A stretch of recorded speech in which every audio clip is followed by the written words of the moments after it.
All right, welcome back to Adventures in Comics, and we're looking at the second part of the Kree Skrull War. This is issue 90 of the Avengers from 1971, and we left off with the Sentry. The Kree Sentry was activated to chase the Avengers and kill Captain Marvel, who was being cured of a nega energy poisoning from the negative zone by the Avengers. Notice how we're introduced to, we have Black Panther now in the box up there. Yeah, exactly. And who's this? Aha. Yeah, another new character. So it's kind of a weird cover because we have like this ape-like figure with a club, this caveman. And so it's like we went from the electric chair with Captain Marvel to some kind of prehistoric setting, tropical setting. It'll start to make sense once we dig into it. So here's that Kree Sentry, another purple villain, but kind of a darker purple. Another robot. And he's nice because he lets you know what his programs are. Like a robot. True. He's like, kill the man called Marvel and all who stand beside him. Thus my orders and thus my intent. He's very eloquent, dude. He's a well-spoken robot. So, at least one must die. Nice cover. One at least must die, I should say. So yeah, that's a cool opening splash page. And of course, Quicksilver's quick to react. We'll see if he's very effective or not. I am Intergalactic Sentry 459, living instrument of the star-spanning Kree race. From beyond the void, Ronan the Accuser has bade me capture and execute the Kree traitor you call Captain Marvel. Stand away from him, and I have no business with you, others, but defend his motionless form. It's weird that he's, as a robot, that he would describe, not just say defend him and you perish, defend his motionless form and you perish. The choice is, it's a very dramatic Yeah, he is. The doctor's like, ooh. Well, Captain Marvel's still unconscious, and he says, hey, he just had a delicate operation. Don't try to kill him. When someone tries to kill you right after you have a delicate operation, it's a really good way to die. So, and Quicksilver says, well, he hesitated. Act. Yeah, at least he hesitated. He stopped to talk before even running at him. So that's improvement from last issue. And of course, who can't do anything but Here's Wanda. Hex power. It looks cool, but it's not that effective. And it's a weird depth thing where her hands, it seems like her body became a dot for a second. Right, yeah. Foolish female, no puny efforts of yours can harm my indestructible frame. He's a taunting robot. Yeah.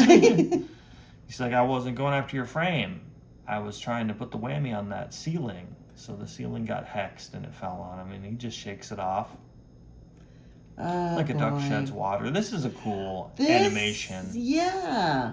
It's like, what are you going to do, though? Even if you're fast punching metal. Right. Like, I don't know. You offend my space bond masters, human. Yes. By terming me a mere robot. I am a living sentry, mighty servant of the Supreme Kree.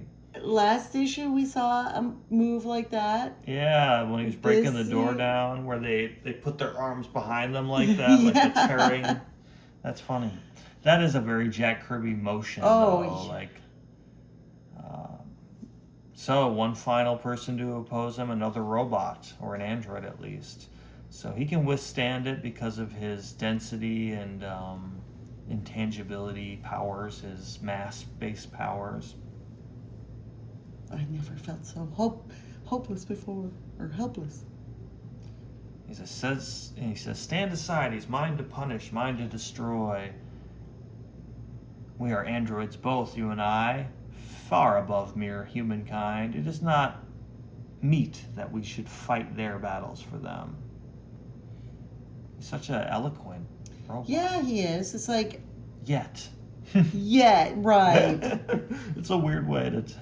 if he was a droid now, then he'd be like, just sounded like ChatGPT or something. Oh, right.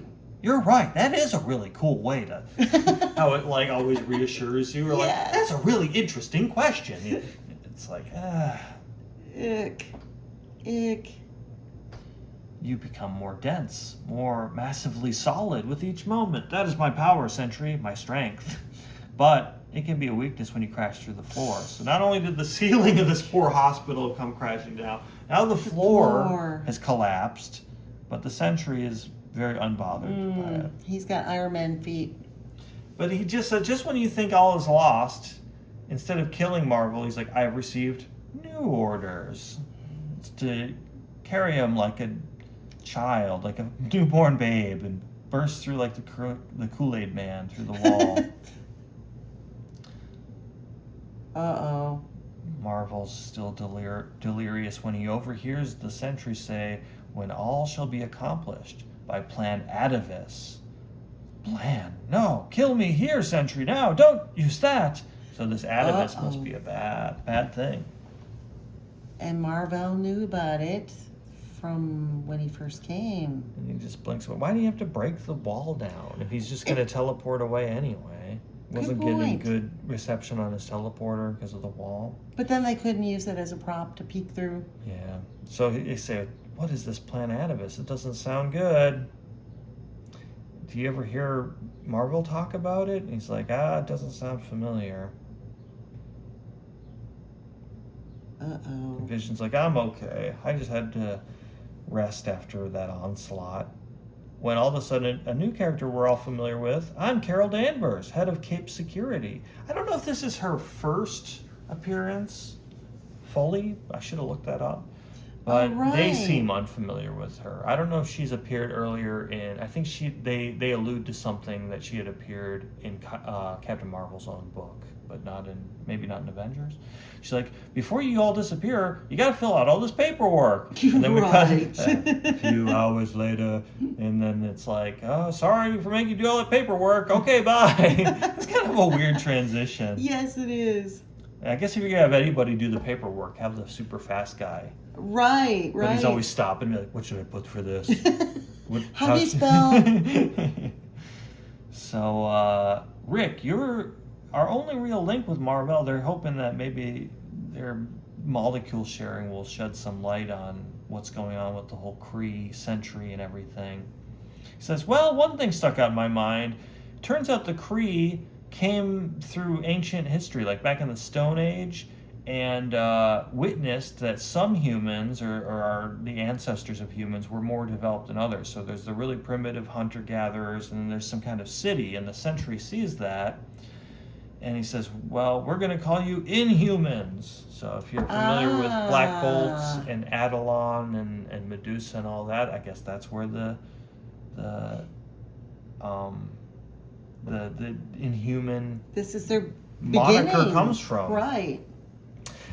Then it was these Kree you speak of who gave us intellects beyond those of the savages on shore when they briefly landed on Earth a millennium ago. So it turns out the reason for the disparity in the humans is some have been genetically engineered by the Kree. They like I said, they see us as inferior, so they were experimenting with it. Yeah, I guess the Supreme Intelligence told them to do it, probably. But yeah, they just see us as guinea pigs. And the Sentry's like, when you see the Kree again, we might be really good buddies. Or deadly foes. Like, what? That's a weird way to go out. Okay, see you later. So then, for a zillion years or so, that's Rick's reckoning, he sleeps until Fantastic Four, actually. That's when the Kree first appear, I believe, is in the pages of the Fantastic Four. That would be FF 64 and 65.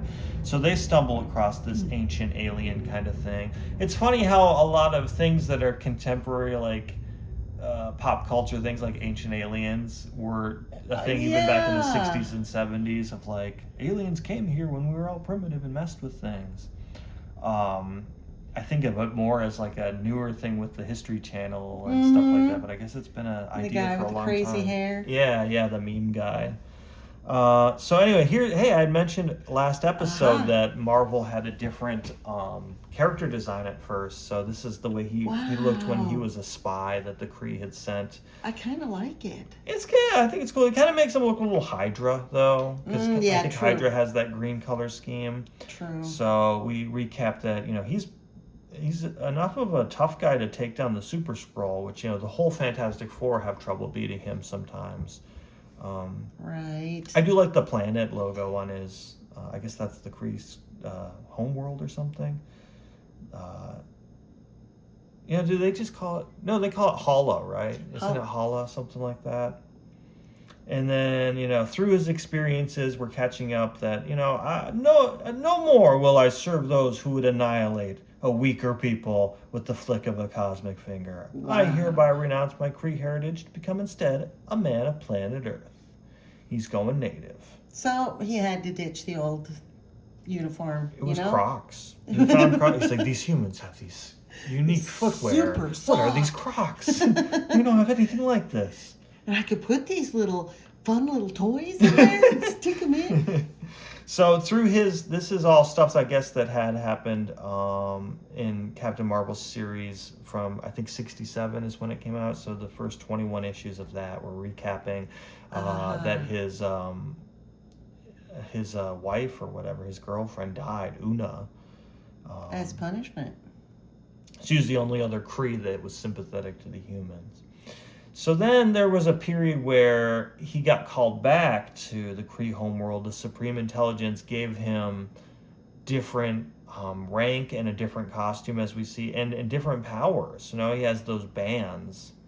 And that's when, soon after that, when he came back to Earth the second time, I guess, that's when he got trapped in the negative zone and was trading atoms. We're kind of caught up to the status quo of what Captain Marvel's all been up to, which doesn't tell us anything about what the Sentry. We're talking about how there wasn't too much recap. To be fair, that's recap from a different book. So True. it's right. not like tell us about what happened last issue of the Avengers the way that they do that so often in comics. So True. Yeah. they do recap though that being superheroes being a misfit, so we shouldn't treat the alien too poorly. Right. And Captain America, Thor, and Iron Man are pretty weird to regular people. And who knows what? I like how they go through Captain America's a man from another time, and Thor's a living god among mortals. And who knows what's going on under that armor? At the very least, a lot of body odor. Probably crap in his pants in there. They show beer cans falling out. So that makes them all contemplate, we're not all so different, or we're all different compared to the humans. And they hear the alarm. It's got to be Wow. stressful. You get home and the first thing, you're trying to find Captain Marvel. The first thing you hear is this alarm wailing. And there's a pre-taped message that it indicates from Goliath. And this is not a Pym Goliath. So if you remember, Ant-Man, the Pym Ant-Man has been Ant-Man, Yellow Jacket, and I think Goliath, right? I think so. But in this, I think I never knew this. I think this was new information in this era. This is Clint Barton, who you probably know, of course, as Hawkeye, right? Clint Barton is usually Hawkeye. Whoa. So, yeah, he even says Hank. He got a call from Janet Pym, Hank's own ever-loving spouse. He's talking like the thing, ever-loving. Yeah. Oh, that Kirby coming through a little bit. Yeah, I guess so. They're trying to... I like the screen glow on Quicksilver's face, a little funky looking. So they think that there's a new problem up in the Arctic. And oh, this poor fella. Poor Jarvis here is going to bring them some tea, but they all rush past him and wreck everything. It's like, damn. Poor guy. He's covered in hot tea. So, speed as they will, however, the Avenger called Goliath, still has a lead on them. So, there she blows, the icebreaker that's been home sweet home to Hank and Jan, right where the little lady said it'd be. Clint, oh Clint, thank Lord you've come. Oh, goodness. Is he big all the time? It's not like a Pym particle thing where he gets big and then he gets Right, back no, down. He's he's- big. So. And when you're that big, you don't need a shirt. You just have that little weird turtleneck. It's not even a Yeah, it's like you turtleneck, don't it's get like cold. a dickie. Yeah, it's like my shoulders get cold. My traps. My clavicle's a little greasy. That is really It's weird. a weird choice. I do like having wrought iron on my nipples, though. I do. It's a good fit. And just give me like one of those harnesses that they wear in the drum corps, and cover my clavicle with some cloth. So he arrives just to hear the terrible news that they think Pym might be dead. And Janet's telling him all about, they were up in Alaska. I guess they're not in the Arctic quite. But Hank was sent here by Washington to study the effect of oil drilling on Alaska's wildlife. Our ship was heading for one government outpost not far from here when suddenly we lost contact with the men there. So they shrink down to go investigate. He's not Ant-Man anymore. He's Yellow Jacket. Another character that's like nobody's favorite is Pym, right? Especially after they made him a wife beater. But even before, it almost makes you wonder: is that why they had him hit her? Because he was so unpopular anyway. They're like, just let's write him out and like teach people a lesson about domestic abuse at the same time. Right. This giant dragonfly almost takes him out. That's one thing it's good for spying to be really small, but also extremely dangerous in every other way when regular dragonfly might kill you. I was thinking, if I had that power to be able to go that small and stuff, I would probably have like blades put on my gauntlets and like go into like if somebody's ear. Yeah, and spin around. Oh God. With blades on Oh. That would be an honestly, effective... just to go in there and just start pulling on stuff. Oh, yeah, really. Yeah. Poke their brain. They just curl up. Oh, guess I poked a bad part. Poke different parts to see what each one does. So they do see this weird like obelisk emanating all this energy in a circular pattern. They're on the very edge of the Arctic Circle, they say, I guess, and that it's making a jungle out of ice somehow. That's weird. And then they do encounter that giant dragonfly. They say it's over a foot long and it's real. It's Let's not like ride it. Hop aboard. He gives it a cyber helmet that makes it docile, I guess. And, I think this doesn't happen until later on in Avengers continuity, but he gets a good smack in right there. Did you notice that while you're reading? He's like, sorry, no time to explain. This is the way it's got to be. Crack. And I totally missed that. It's like, you couldn't just push her off or something. He's got to render her unconscious completely. He couldn't just jump away, but he straps her to the back of the dragonfly and jumps down into the jungle, and she hasn't seen him since. It's like, you couldn't explain what you had to do. Right. Holy. So that's why she hailed all the Avengers. And there's the dragonfly that brought her. It perished in the cold. And she's like, we got to find Hank. You stay here. I'm going to smack the crap out of him now. And Clint is saying, I can't be around women ever since Black Widow broke up with me. So I guess Black Widow is a character in Avengers, but not like a full member right now, or she's not in these issues at least. So that's the Clint Barton and Natasha. And now that the Widow's face has faded, it's Wanda I'm seeing. So there's like a potential love triangle, because we'll see the Vision and Wanda kind of have a thing going. They kind of look exactly the same. Exactly. Though, She's got purple eyes. Who's got purple eyes? Elizabeth Taylor had purple eyes, violet eyes, I guess. You know what? I think actually her character was supposed to be inspired by Elizabeth Taylor. Her appearance, I think. Okay. I think I heard that somewhere. So maybe that's why. So anyway, he's like, I gotta get out of my head, and he lands his craft and gets out. He's like, uh-oh. This dickie is making me sweat. Who told him that looks cool? I know it is. How are you gonna bend over and pick something up when you got iron digging into your rib cage or your solar plexus? Right, a deep breath. Yeah, it's stupid. So this fanged clawed gorilla-looking thing pounces on him. He's like, nice dicky, give me it. He grabs it by the throat. I ain't Hank Pym's class, so I don't know what you're supposed to be, but a match for Goliath, you definitely ain't. Whoa. But he takes a blast from behind. And who is it? But Ronan the Accuser and Sentry. They're very color-coded. They're coordinated. He's always pouting.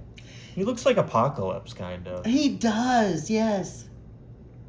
I could see them coming from the jungle. Him small, and the Sentry is big, and he's so slimy, and I don't know. I like the way they design them, though. It's a cool... He's a good evil guy. I would depict those shades to depict like an alien technology or armor. The blues and the purple. It's kind of cool. But it works. So we see these Eskimos have spotted the Quinjet, and they spread out to start investigating when, boom, another blast goes off. Luckily, Quicksilver was able to react in time and save Janet. Uh-oh, it looks like somebody's with Goliath here, but it's like his will has been sapped. He's like, I'm going to do more than sap your will. The sassy robot is talking. Be gone at once, for you can do nothing to thwart the goals of the Eternal Kree. The Kree Eternal. So Goliath has been brainwashed. Wanted to do that thing. Her hex spheres haven't done much good so far, but... And Vision's like, don't even bother. Just chill for a second. Let's see. Avengers, look at Goliath, his eyes. The next instant, with Trip Hammer Force. That's what I feared. Clint's under the Sentry's power and will do anything to protect him. As if the Sentry needed protection. He was unbeatable the last time they encountered him, it seemed like. What is Quicksilver saying? What is she going to do against somebody so big? But yeah, and his ears are covered. She has wasp stings. Oh, so even a giant has nerves, she says. The original Goliath was her partner, so she knows all about the weaknesses of being that stature. And maybe this boulder can buy us sometimes. So Vision picks up a big rock. I love how the robot's like, I've calculated that picking up a rock and throwing it at him is the best course of action. It doesn't do anything. Oh, that's funny. And the Sentry is so calculating, he knows that it'll take 5.073 seconds to become intangible for Vision and reacts before he can do that. It's a very, the Mad Thinker to do. You remember the Mad Thinker from the Fantastic Four? He's like, I know that in 3.652 seconds. Well, but then he always loses, too. Yeah. It's like, you could calculate that down to the decimal point. And then but he talks really slow. Yeah, that's his undoing. So they're wailing on Goliath, and he gives, she takes a lot of smacks. Wow. I think it's always open-fisted because it's like kids read this. They're like, violence against women has to be portrayed a certain way in a comic book. She's always taking backhands, Yeah. Captain Marvel has been subdued by Ronan. And he says, look, you can have me, but don't destroy the Earth. He says, there's a lot more going on than you know about. Remember Plan Atavis?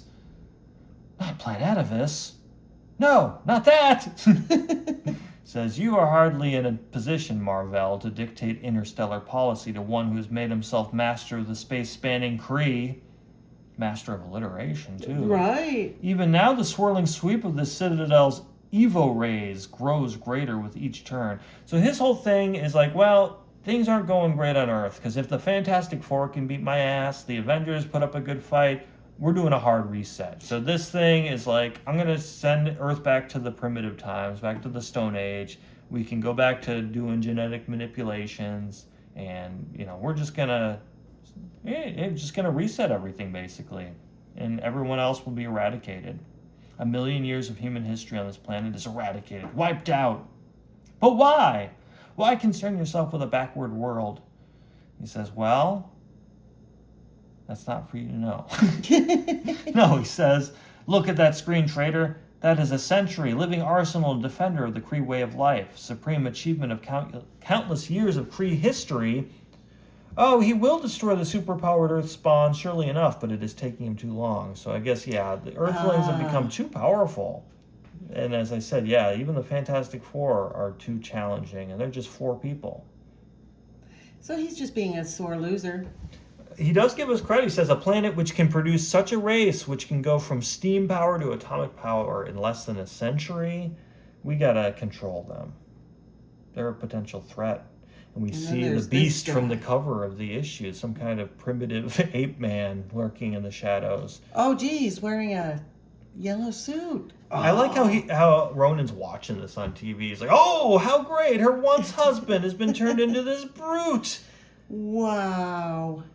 I guess he got frosted tips or something. Like he got some highlights done in the jungle there. He's got gray hair and then he's got patches of blondish like brown. What's his name? The Dinners, Diners, and Guy Fieri. Yeah. He's very Hulk looking with his torn up clothes, and we leave on that cliffhanger. Will Wasp be clubbed to death by her husband? Maybe. Whoa. So again, Race for the Stars is hinted at, but this is the Kree Skrull reading guide on Marvel U, and we're into part 2. We haven't really even seen mention of the Skrulls yet. Not really an intergalactic war yet, but I guess this is necessary to give us context for like who Captain Marvel is, what the status quo is with the Kree and the Skrull, and their backstory on Earth and how they've interfered with us for millions of years. And to get us riled up, that Sentry is unbeatable. Yeah, get us to care about the Scarlet Witch, Vision, and Quicksilver, which, I love how they have to put Cap, Iron Man, and Thor, like, in a imaginary scene of, like, remember them? Everyone's favorite 3? Exactly. So if you enjoyed this, give us a like, comment, and subscribe. We're going to continue with the Kree Skrull War event with issue 91 in our next episode. So stay tuned for that, and thanks for watching.